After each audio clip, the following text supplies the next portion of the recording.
Mark, tell us your thoughts on this Alloa pitch. It was obviously narrowed a while ago, but it now affects you. What are your thoughts? No, I've never heard that you can change a playing dimension mid-season. We played there earlier in the season. It's a difficult surface, and we played well. We dealt with it. We trained there before, but now you find the surface, or the width rather, changed significantly. It hasn't changed by a couple of feet. It's changed significantly. And I just personally find that bemusing. So is it more a problem with the rule that you have rather than Alloa's part in it? We've started the season. We've started the season, and to change mid-season, I just find bizarre. I mean, it's a significant change to the dimension of the pitch. It's not a problem. We'll go there, we'll deal with it, and we're prepared on our artificial surface here. It's not an excuse in any way, and we're looking forward to the game. But the fact is, you've changed the pitch quite significantly, and speaking to other managers as well, I'm sure they're equally as bemused as I am. They're struggling at the bottom of the table. You can imagine they do it to try and combat specifically teams like yourself. What type of impact will it have? Well, we'll find out at the weekend, but we've trained and we've prepared accordingly for it. So it's not an excuse in any shape or form. But you look at the analysis just now, and it's a significant change to the width. I think it's 30 plus feet, so it's a huge change, and we're just surprised it's allowed to happen mid-season. Why exactly are you bemused about it? Do you change the size of the goals mid-season? Do you have two referees, not one mid-season? It's a rule change. So it's a width change, it's a significant change. So it's just a personal opinion. I've never heard of it down south where you can change the dimensions of a pitch halfway through a season. I find it bizarre. Are you able to play the same shape, the same tactics? Absolutely, it won't change anything from our point of view. And I'm sure, speaking to other managers earlier in the week, some spoke about changing tactics because of the narrowness of the pitch. From our point of view, we have to go there, and we're looking forward to it, to deal with it. And it's another challenge. But it is a bizarre decision that you allow a pitch to change mid-season. You talk about preparing accordingly. To those of us who don't know, what does that mean? Does that mean you tailor the training slightly? It's tight. So it's about now. The training areas this week have been on artificial surface in narrow areas. Lengthy but narrow, and dealing with it and playing through the thirds in a narrow confine. And the players have done very well this week, so we're in good shape. And as I say, we're looking forward to the game.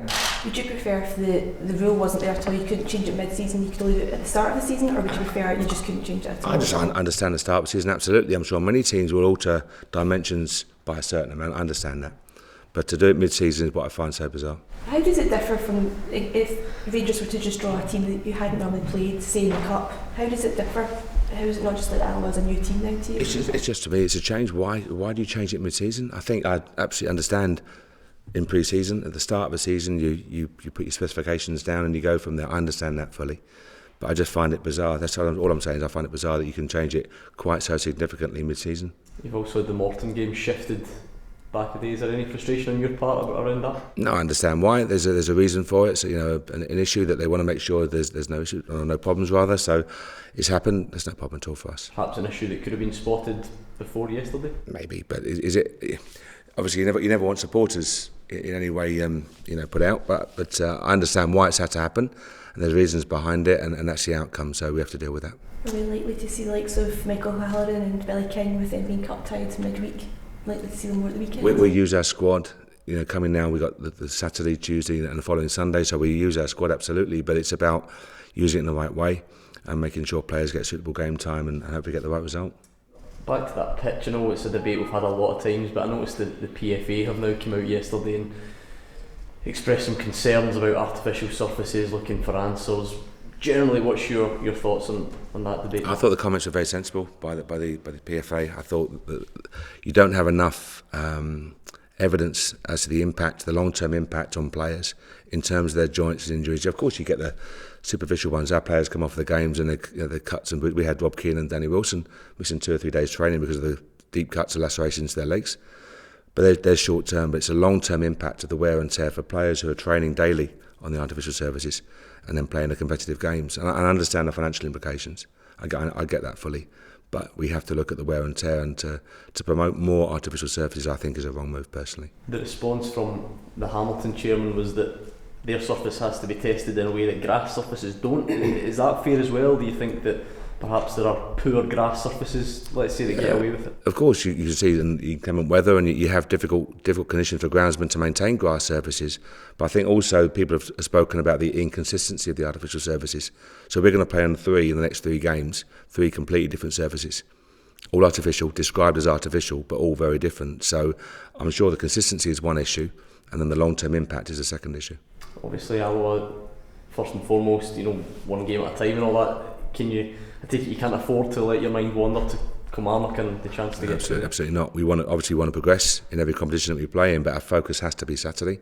So we have to go there to an Alloa team who are keen to get results, difficult to beat at home, and they'll be well prepared, well organised, and have quality in the team. So we have to deal with that, and our job is to prepare well and deliver the performance. We now know what lies in wait. Should you get past Kilmarnock, do you still maintain that appetite to go all the way in the Scottish Cup? You have to enter. You can't talk about winning mentality and then say we're not bothered by losing a game of football.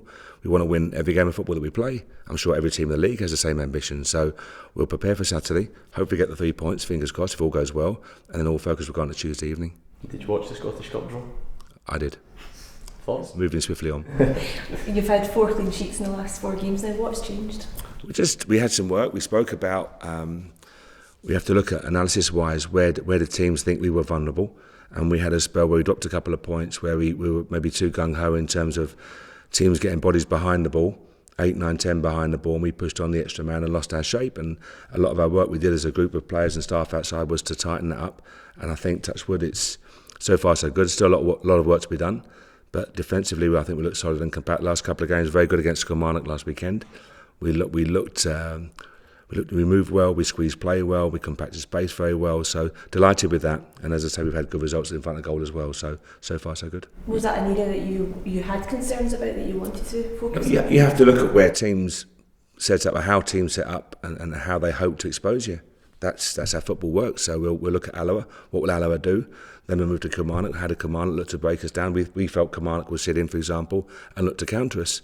And the team sheet basically backed that up as well. So you have to look at it, and how would teams view Rangers? And I think for a while we were seen as being vulnerable to the counter.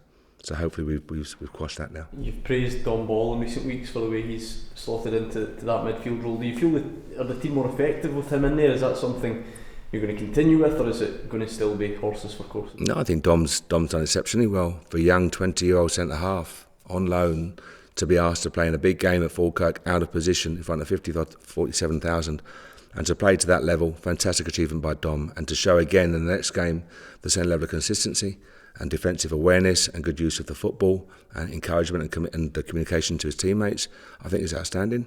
So he's posed another selection headache. He's shown he can sit in that number 4 role for us and play a really key role. So I'm delighted by that, delighted by his overall contribution. Perhaps been quite disrupted, as Laura said, for the new guys who obviously come in, then they're cup tied, they can play this week and then they're going to be cup tied again. How do you feel they're getting up to speed with what you expect here? Delighted with the way they've trained. I look at Michael, I look at Billy who's coming in, Harry Forrester, etc., and they've all adapted to it. They've been asked to play in a different formation. They've adapted really quickly. Spoke to Michael, spoke to Billy individually, and they're getting to grips with the formation and what we ask of them. Demands placed upon them by the formation, and so far so good. How's the team looking? Any injury concerns? No, all good, touch wood, all good ahead of tomorrow, and it's just Dave Templeton in terms of long-term injury.